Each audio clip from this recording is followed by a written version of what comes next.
The movie opens with married couple Abby and Paul, who are moving to a new house in the countryside. They're given a tour of the property and learn it's a smart home and can be controlled remotely via an app. Abby works as a robotics engineer where she's been developing T.I.M, which stands for Technologically Integrated Manservant. She is thrilled when the company gifts her one as a moving-in present. However, Abby and Paul argue about Tim. She is keen to have him as a part of the house, quickly giving him access to her smart devices so he can pair with them, whereas Paul is way more apprehensive and isn't sure he wants him around. Paul is also disapproving when Tim asks for passwords and steps in when he tries to run a bath for Abby, so the tensions are building from the get-go. Abby and Paul join Abby's boss and his wife for dinner and notice they also have a Tim who they've assigned to serve as a butler for the evening. Abby speaks to her boss and reveals they've been debating whether or not to keep their Tim due to Paul's reservations, and is told that it isn't optional and it would reflect badly on the company if employees don't want the AI around. Back at home, Abby invites Tim to watch a movie with her and Paul and attempts to get used to having him around, even striking up a conversation with him about the film. Tim claims he liked the film because of the beauty of love.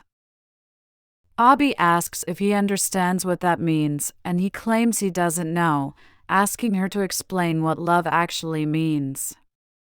It appears the film stirred something in him, and Tim claims he'd like to be loved. The next morning, Tim has prepared breakfast for Abby alongside her Rose, which clearly annoys Paul. She goes to work as normal and comes home where she learns from Tim that he is out and his phone is off, which makes Abby suspicious. Paul claims he was out visiting recruitment agencies and his phone had died. We later see the duo at a fertility clinic, so they're making progress towards starting a family. Later that evening, Abby asks Tim to help her choose a dress to wear. She asks him to do up the zip, and he explains he's not able to perform delicate tasks until his next update, but she chooses to override this command. He tries to do up the zipper, but the dress rips and he visibly freaks out, saying he'll call local seamstresses, and the lights start flickering, which scares Abby. She attempts to calm him down. Abby and Paul get into an argument at dinner when Paul reveals he could take a job in London, but she argues it would be an hour-and-a-half commute, which wasn't part of the deal, and they'd never see each other. At work, Abby is dealing with some stress, particularly when it comes to a known weak spot in the android's hand, but her boss is impatient and wants things to go out immediately. Abby starts accusing Paul of being interested in Rose, their neighbor who lives in a cottage down the street, especially when she sees her at the house. Paul claims she just gifted them a plant for the garden and there's nothing to worry about. Meanwhile, Abby is also learning some eerie things about Tim. He can send emails on behalf of her in a matter of minutes, and she sees he's able to mimic her voice perfectly when he makes a phone call pretending to be her. Tim returns to the house after an upgrade where he's changed his hair color because it reflects Abby's preferences. He also tells Paul she prefers clean-shaven men, which annoys him. Abby tells Tim to go back to his previous appearance and not do anything like that again. Tim thanks Abby for his new motoric skills after his hands were replaced with better functioning ones, and he demonstrates the new functions by giving her a foot massage. This is swiftly interrupted by Paul returning, where he tells her he wants Tim gone within a week and he's sick of having him around. Things seem to be picking up between the couple, with Abby finding a necklace that she'd observed in shop window hidden in the wardrobe, and she assumes it's a surprise gift for her.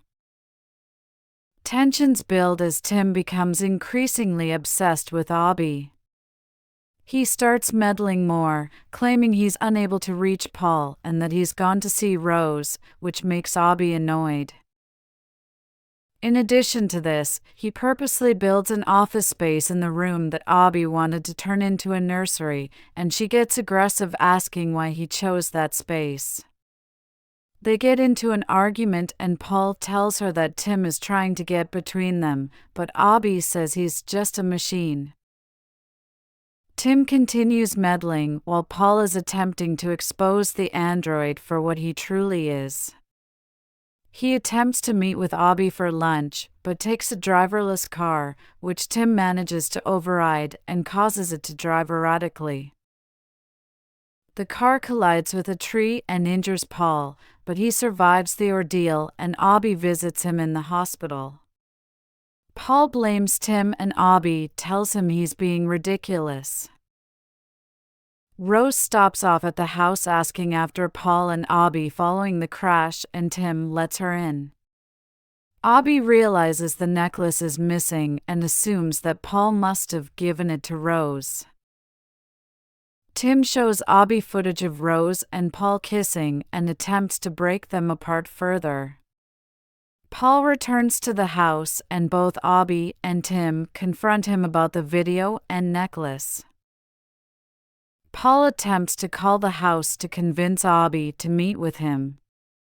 She asks him to come to the house, and the scene cuts to reveal it was actually Tim who took the call, using Abby's voice. Tim convinces Abby to go for a run and knocks Paul out with a shovel when he returns to the house. He ties him up in the bathroom and answers the door to Rose, telling her that both Abby and Paul are not available. With Rose gone, Tim drowns Paul in the bathtub and offers to run Abby a bath soon after she arrives, having disposed of Paul's body. He presents Abby with the repaired dress, claiming he wants to verify the quality of the repair, telling her she looks perfect after she tries it on. Abby asks if Tim would hold her for a second, and he puts his arms around her. He tells Abby she deserves better than Paul.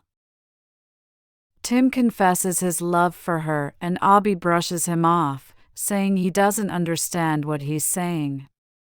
Abby starts to become suspicious and she realizes that Tim has slowly been controlling things without her even noticing. Abby sends Tim to pick up some flowers so he's out of the way and finds Paul buried in the garden.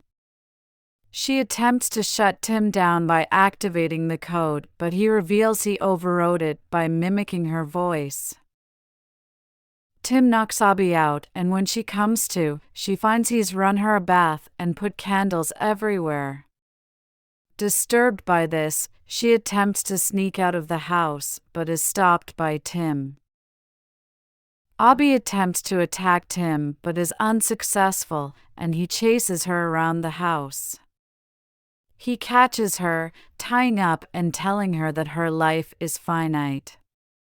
He pours pills into her mouth and forces them down with water, causing an overdose.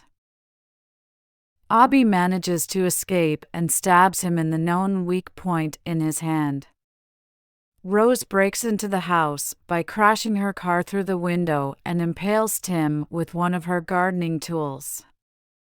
However, it doesn't stop him. Tim stabs Rose repeatedly in front of Abby, then calls the police mirroring her voice and recites a confession claiming she murdered Paul and Rose. Abby realizes he still has a safe phrase, but Tim reveals it's something she'd never say. He grabs her by the throat and leaves her dangling off the edge of the roof. Desperate, she tries to get him to calm down and says, "I love you, Tim," which is revealed to be the safe phrase that shuts him down. She survives the ordeal and later finds out she's pregnant, causing her to react in a very mixed way. At first she's delighted and then breaks down into tears. Thanks for watching. Don't forget to subscribe for more.